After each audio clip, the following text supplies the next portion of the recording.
तीसरा ये कि मल्लम युकफ्फिरिल मुशरिकीना औ शक्का फी कुफ्रिहिम औ सहा मज़हबुहुम कफरा, कि जो शख्स मुशरिकीन को काफिर ना कहे, जो शख्स मुशरिकीन को काफिर ना कहे या मुशरिकों के कुफ्र में शक करे या उनके मजहब को सही समझे, उसने कुफ्र किया।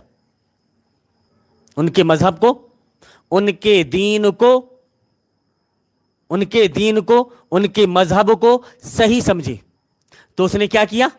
कुफ्र किया। कितनी ऐसी सभ्यताएं हैं, कितनी ऐसे रीति रिवाज हैं जो उनके पास से आए हुए हैं और मुसलमान उस पर अमल कर रहा है, मुसलमान उस पर अमल कर रहा है। शादी ब्याह को आप उठा करके देख लो, ये जहेज की लानत कहाँ से आई हुई? वहीं से आई हुई। विरासत में गैर मुस्लिमों के यहाँ उनकी के बच्चों को कोई हिस्सा नहीं मिलता, सब वो उसमें दे देते हैं और सबको पूछते हैं।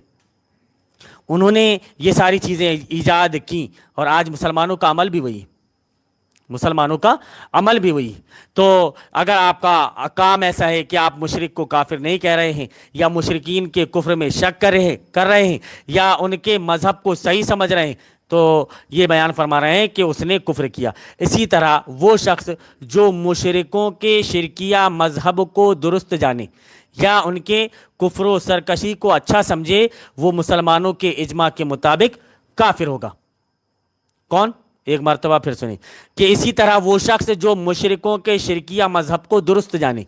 अब आप कहोगे कि मौलाना साहब हम दुरुस्त तो नहीं जानते, लेकिन किसी वजह से कह देते हैं हैप्पी होली, किसी वजह से कह देते हैं हैप्पी दिवाली, कह देते हैं। अब क्या करें, उनके पास से हमें सामान लेना देना रहता है, दुकानदारी चल रही है, हम उनके पास से सामान लेते हैं, जाते हैं। बेचारों से बड़े अच्छे ताल्लुकात हैं हमारे, बड़े अच्छे ताल्लुकात हैं, कहना पड़ता है। तो यहाँ पे क्या कर रहे हैं आप कि इसी तरह वो शख्स जो मुशरिकों के शिरकिया मजहब को दुरुस्त जाने, आपने दुरुस्त जाना, अच्छा ठीक है, आपने दुरुस्त नहीं जाना वैसे ही कह दिया, आपने दुरुस्त जाना नहीं जाना वैसे ही कह दिया इनको।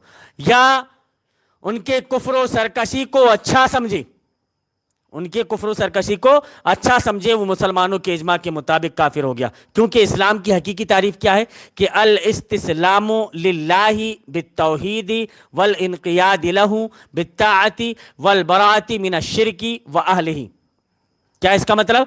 कि तौहीद पर अमल पैरा होकर अल्लाह का मुती बन जाना। इस्लाम का मतलब क्या है? कि तौहीद पर अमल पैरा होकर, इस्लाम की तारीफ जो उसकी हकीकी तारीफ है, जो असल तारीफ है उसकी, उसको दिमाग में बिठा लें। ये क्या? कि तौहीद पर अमल पैरा होकर अल्लाह का मुती बन जाना। आपने तौहीद पर अमल पैरा हो गए, अल्लाह के आप मुती बन गए। फिर उसके बाद में इताअत करना और शिर्क व मुशरिकों से दूरी व बरात इख्तियार करना। शिर्क से और मुशरिकों से दूरी इख्तियार करना। हाँ, ये बात अलग है कि उनकी पार्टी से लड़ना इसमें शामिल जी। इसको किस जिम्मे में शामिल करोगे आप? क्या आप जाकर के उन्हीं की पार्टी से लड़ो और उन्हीं की पार्टी को वोट दो?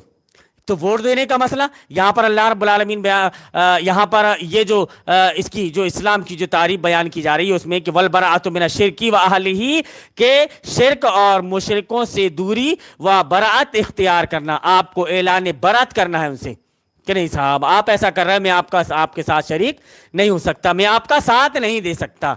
सो सॉरी, आदमी सॉरी बोल दे, सॉरी बोल दे और उनका साथ किसी भी तरह से ना दे।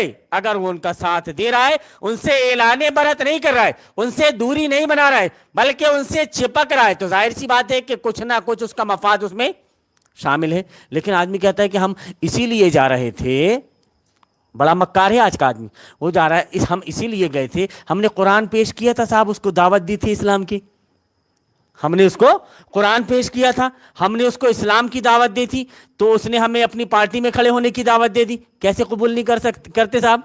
तालीफ कुलूब के लिए, तालीफ कुलूब के लिए कैसे कबूल नहीं करते? मजबूरन हमें कबूल करना पड़ा।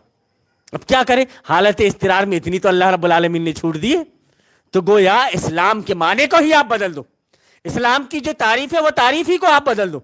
अब सब इतना करने के बाद में आपका ये हाल है कि आप दीन इस्लाम पर कायम और दायम हैं और ये समझ रहे हैं कि हम मोमिन और मुस्लिम हैं। तो ये जो चीजें आपके सामने आ रही हैं नवाक़िज़ इस्लाम के सिलसिले में, ये 3 चीजें आपके सामने आई। ابھی تک کے 3 چیزیں ہم نے آپ کے سامنے ذکر کیا، اختصار کے ساتھ میں اور بیان کر رہے ہیں ہم آپ کے سامنے.